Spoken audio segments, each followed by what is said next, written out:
Hello everyone, आज चाहिँ हामी जान आँटेको छौँ घाँसमा। अनि उहाँलाई मैले चिनेन भनेको उहाँ चाहिँ मान्छे अरे होइन। अनि उहाँ मान्छेसँग चाहिँ आज म घाँसमा जान आँटेको छु।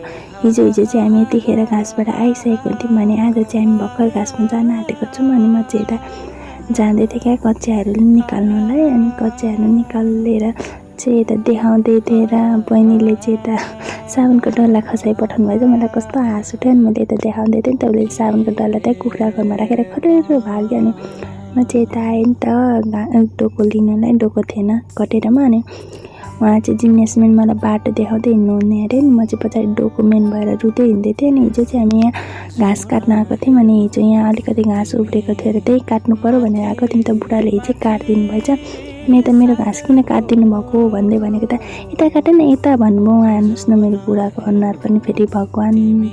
अनि अहिले कचियाले ठुङ्दिन्छु नि तिमीलाई, उता गएर काट भन्ने रेला गर्दै हुँदैन। म चाहिँ रुँदैछु यता मेरो घाँस काटिदिनु भयो भनेर। नि साथीहरू अब चाहिँ बहिनीले सिन्के दुध भन्दा नि यो अन्डाको खोला मच्छरहरू लाग्छ नि त। अनि हामी चाहिँ यस्तै बोकेर हिँड्छौँ घाँसमा। अनि म चाहिँ नाचेँ क्या यसरी।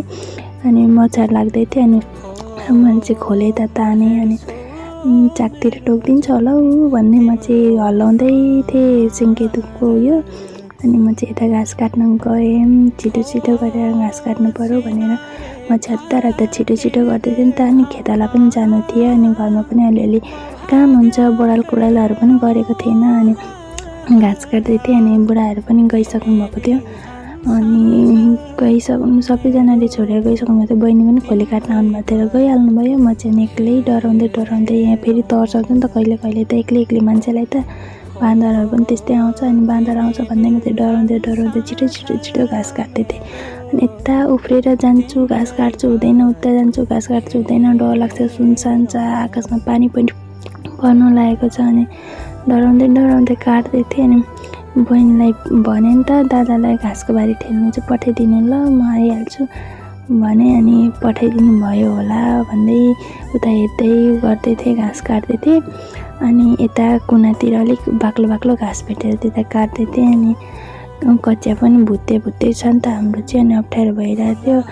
अनि बिस्तारै काट्दै थिएँ। अनि काँडा रहेछ क्या। अनि चाहिँ काँडा छन्दै काट्दै गर्दा त मलाई अलिक ढिलो भइहाल्यो। अनि यताको झ्यास झुसहरू हटाउँदै म चाहिँ त्यहाँ घाँस काट्नु थालेँ। अनि ट्याक्कै बुढा पनि आउनुभयो। अनि मलाई सिक्कल दिनुभयो, ल यसले सजिलो हुन्छ, छिटो पनि हुन्छ, यसले फाँड भन्नुभयो। म चाहिँ सिक्कलले छिटो फाँड्नुतिर लागेँ। अनि जिस्काउँदै हुन्थेँ क्या घाँस काट्दा त कति राम्रो देखेको मेरो बुढी भन्दै फुर्काउँदै घाँस कटाएर मलाई चाहिँ भगवान्। अनि म चाहिँ फुर्किँदै घाँस काटेँ।